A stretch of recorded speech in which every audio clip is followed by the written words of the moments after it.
Most people do not know that you could use life insurance as a essentially retirement plan, but how much retirement income can that life insurance policy generate? And if you are not in the top 1% of Americans, is it still feasible for you to use that? The answer is yes. I'm going to walk you through how in this video today. There's two key points that I want you to take away from this video. And the first is going to be understanding why life insurance is the most cost efficient way to create stable, consistent, long-term tax-free retirement income, and how much income that these policies can actually generate. Now, again, you do not need to be rich, although it does help if you are rich. I want to walk through two notable people that use life insurance for retirement income. Understand there's hundreds and hundreds and hundreds of thousands of these people out there. So the first is going to be Ken Lewis, former CEO of Bank of America. The bank used life insurance to fund his $3 million a year pension. That was from 60 until the day that he passes away, because he's still alive at the time of making this video. Jim Harbaugh, former University of Michigan football coach. Michigan used a life insurance policy to create an estimated $1.4 million a year tax-free retirement income stream for him. And the reason I say estimated versus we know what Bank of America is paying Ken Lewis because of their proxy statements. For Jim Harbaugh and the University of Michigan, they didn't actually release the policy information. They did release some estimates on the funding or what they were funding it at. And so I had to kind of dig through some articles out there to figure out it's about an estimated 1.4, but we could call it $1 million a year. We could call it $1.4 million a year. Regardless, it's a lot of money that's being generated via life insurance. The executives at basically every company that you do business with on a day-to-day basis, Anheuser-Busch, well, I hope you're not doing Anheuser-Busch on a day-to-day basis. But if you are, hey, no harm, no foul. That's not my vibe, but it's all good if you are. American Express, CVS, Comcast, Fannie Mae, General Electric, Harley-Davidson, Johnson & Johnson, thousands and thousands more. It's like 68%, I believe, of public companies. Don't quote me on that number, but I believe it's about that. And I got that information from Barry James Dyke, Pirates of Manhattan. So let's call it 65% of public companies use life insurance to fund executive retirement plans. And we know this because the SEC requires these public companies to file proxy statements. If you don't know what a proxy statement is, it's essentially just a document that gives shareholders information on the company, including details on executive comp packages like deferred comp plans, split dollar life insurance policies, pensions, cert benefits, etc. So the big takeaway from that is that even though these executives like Ken Lewis, who's worth millions and millions of dollars, hundreds of millions of dollars, they still put life insurance inside their portfolio, and they do that for a reason. Now, all pensions are going to be based on life annuity calculations, so it makes sense that most pensions are actually funded with life insurance or annuities. And because of this, I'm a firm believer that life insurance is the best way to create long-term tax-free retirement income. Now, before I explain how much income life insurance can generate, or actually maybe show you a couple examples of that, you need to understand two things. The first is going to be how the policies actually earn interest, and the second is going to be how policy loans work. This is going to be a 10,000-foot overview. I've explained that in other videos, one of which I will link below this video if you want to go watch it after for a more in-depth conversation about policy loans. This is just going to be the 10,000-foot overview. So first, how your policy earns interest. I'm not talking about whole life here. Whole life has a place. I think that in the data supports that when we're talking about long-term consistent tax-free retirement income, IUL, indexed universal life, which is a type of permanent life insurance, is actually going to perform better, generate more income. That's because of how policy loans work, and that's what we're about to go over next. So when you pay a premium, when you deposit money into your insurance policy, insurance company is going to take out the fees, they're going to take out the expenses, they're going to take out the cost of the insurance, all these things that everyone is so concerned about when it comes to life insurance, which in my opinion, that cost of insurance is actually an asset. I'll share more about that later on. The rest of your money is going to go into your policy's cash value account. That cash value account is going to be linked to an index. For example, the S&P 500. So in the standard S&P 500 index account, you're going to have a 0% floor and a 10% cap. So your return is going to bounce in between 0 and 10%. If the S&P 500 goes negative, negative 18% like it did in 22, you'll receive a 0. If it goes up 18% or 22% like it did last year, whatever it did in 24, it was a good year. I can't remember the exact number off the top of my mind. You're going to get a 10, right? So there's going to be a cap. A floor and a cap, you bounce in between that. Whatever that index return was, that is going to go to your policy's cash value. It's credited to your policy's cash value. That is how the policy earns interest.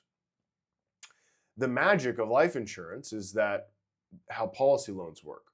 So that process right there, that's going to continue every single year regardless of you taking a policy loan, which means, and this is the key here, that you retain the ability to earn interest on money that you took out and spent tax-free. So let's take a look at a quick example. We're not going to spend too much time on this, but if you have $100,000 in your policy's cash value and you take a $100,000 loan, the insurance company is going to charge you 4, and let's say you make 10 this year in index credits. Well, you made 10, but they charged you 4, so the spread is going to be 6, or in this case, 5.24%, which means you took $100,000 out, you spent it tax-free, but that actually earned you 5.2%. Think about that.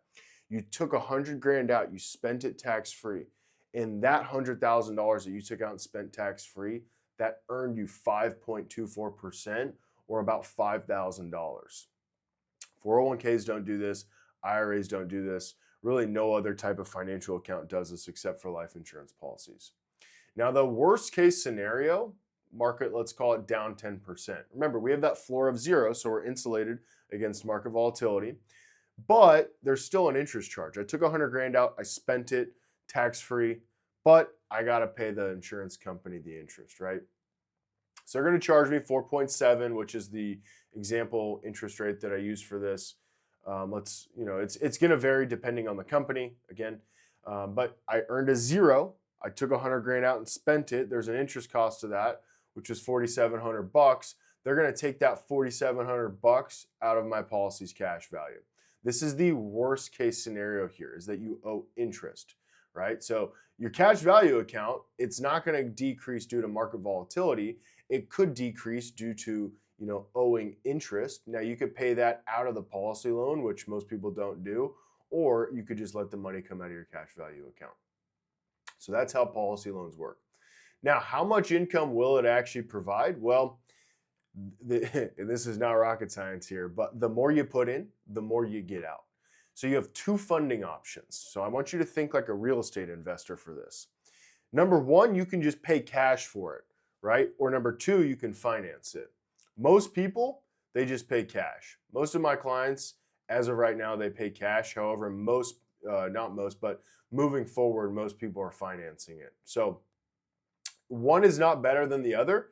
They're just different. And therefore, they both work depending on who you are, right? So I'm going to talk about first paying cash for it. So when you pay cash for it, you could deposit $225,000 in premium over 20 years. That index credit average of 6.5% is going to grow to $360,000, and that is going to generate an estimated $35,000 a year. This is including all the fees, all the expenses, all that good stuff. Complete hypotheticals. This is just an illustration that I ran in one software to see what the numbers would be, so I have a good idea of what to say in this video. It's going to vary based on everyone's different scenario. The only reason I'm showing you this specific scenario right here is because I want to compare this to when you finance it. Now, before you finance it, you're going to need a bucket of money, okay? I'm going to use a savings account. There's a lot of different bucket of monies that we could use, but I'm just going to use a savings account to keep this very, very simple. Let's say I have a bucket of money and I'm going to float that money through my insurance policy. When it goes into my insurance policy, remember, it is now captured there for the rest of my life, earning interest, potentially earning interest. It's not a guarantee that you're going to earn interest. It is a guarantee that you'll be somewhere in between 0 and the cap, whatever that cap is. Let's call it 10%, right? So I can take a policy loan to refill my bucket of money. I'm now going to earn interest here, put that money back here, and then I can rinse and repeat. So I can flow money through my policy every single year and build up these large cash values that will ultimately generate much more retirement income. So this is why I said I want you to think like a real estate investor. When you buy a rental property, how most people do it, right? Not everyone is going to pay cash for a rental property. But when you buy a rental property for $1 million, for example, you're going to put 20% down. So you put 200 grand down. Then someone else, the bank, is going to help you buy the rental, is going to finance that. So you and the bank bought the property together. Your money is now leveraged, meaning your cash on cash return is going to be a lot higher than if you just bought the property cash. And when you finance it with a life insurance policy, you put that same commitment in, $225,000 over 20 years, but you're also going to finance or leverage $100,000 floating through your policy every single year. And what happens is, let's say you have an index credit average of 6.5%, which is pretty conservative. So now that cash value is going to grow to 1.5 million instead of the 360,000. You still put in the same amount here, but it's leveraged, right? That is going to generate, let's say, $150,000 a year tax-free now instead of just the $35,000 a year tax-free. And again, that's a complete hypothetical number. I'm using this just based off of dozens and dozens of illustrations that I've looked at and how these policies actually operate. So I just want to illustrate a concept. You can leverage it or you can just pay for it normally. When you deposit money into an insurance policy, what happens is they're going to take out the fees and expenses, as I said. The rest goes to your cash value. Your cash value is linked to an index. You can take policy loans against your cash value. 100% of your cash value is going to earn interest regardless of taking policy loans.